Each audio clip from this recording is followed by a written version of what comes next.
brought out in thought and then objectivized.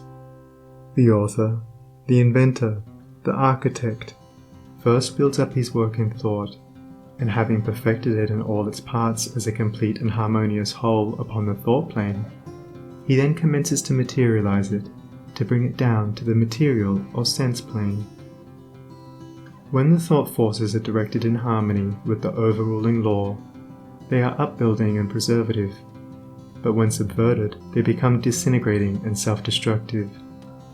To adjust all your thoughts to a perfect and unswerving faith in the omnipotence and supremacy of good is to cooperate with that good and to realize within yourself the solution and destruction of all evil.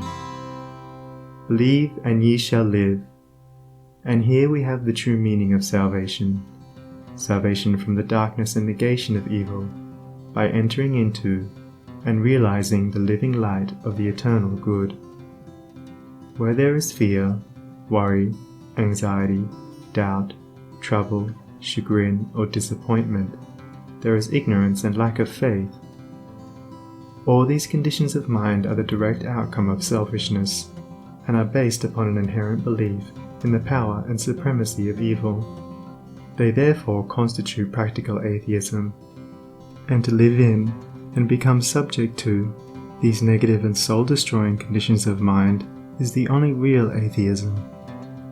It is salvation from such conditions that the race needs, and let no man boast of salvation whilst he is their helpless and obedient slave. To fear or to worry is as sinful as to curse, for how can one fear or worry if he intrinsically believes in the eternal justice, the omnipotent good, the boundless love? To fear, to worry, to doubt, is to deny, to disbelieve. It is from such states of mind that all weakness and failure proceed, for they represent the annulling and disintegrating of the positive thought forces which would otherwise speed to their object with power and bring about their own beneficent results.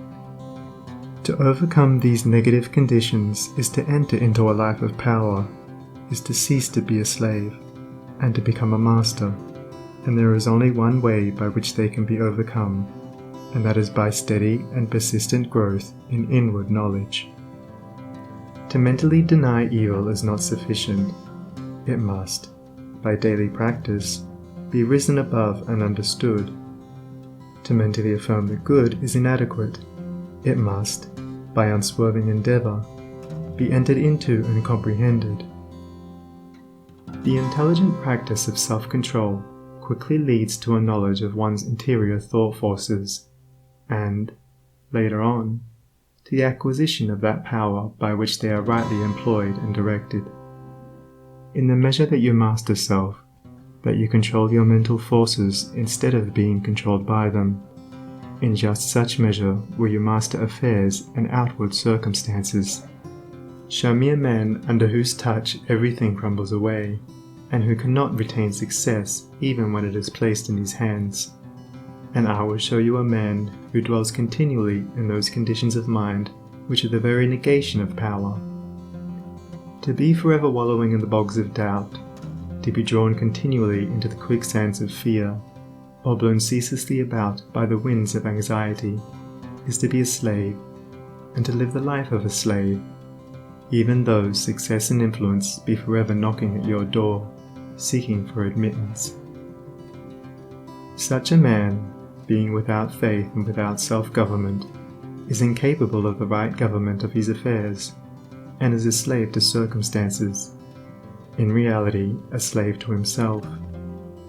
Such are taught by affliction, and ultimately pass from weakness to strength by the stress of bitter experience. Faith and purpose constitute the motive power of life. There is nothing that a strong faith and an unflinching purpose may not accomplish. By the daily exercise of silent faith, the thought forces are gathered together, and by the daily strengthening of silent purpose, those forces are directed toward the object of accomplishment. Whatever your position in life may be, before you can hope to enter into any measure of success, usefulness, and power, you must learn how to focus your thought forces by cultivating calmness and repose. It may be that you are a businessman, and you are suddenly confronted with some overwhelming difficulty or probable disaster. You grow fearful and anxious, and are at your wit's end. To persist in such a state of mind would be fatal, for when anxiety steps in, correct judgment passes out. Now if you will take advantage of a quiet hour or two in the early morning or at night, and go away to some solitary spot, or to some room in your house where you know you will be absolutely free from intrusion, and, having seated yourself in an easy attitude, you forcibly direct your mind right away from the object of anxiety by dwelling upon something in your life that is pleasing and bliss-giving, a calm, reposeful strength will gradually steal into your mind, and your anxiety will pass away. Upon the instant that you find your mind reverting to the lower plane of worry, bring it back again, and re-establish it on the plane of peace and strength.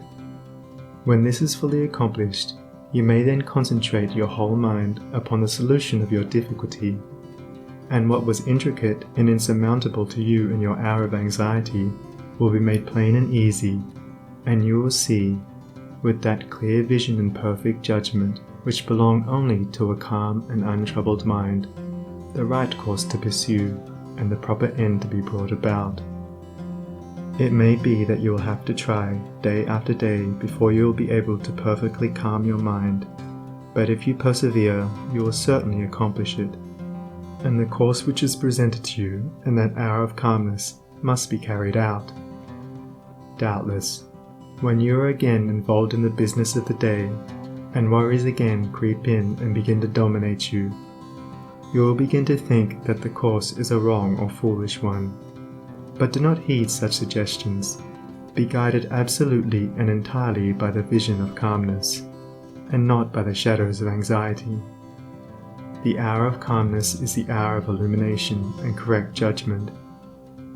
By such a course of mental discipline, the scattered thought forces are reunited and directed, like the rays of the searchlight, upon the problem at issue, with the result that it gives way before them. There is no difficulty, however great, but will yield before a calm and powerful concentration of thought, and no legitimate object but may be speedily actualized by the intelligent use and direction of one's soul forces. Not until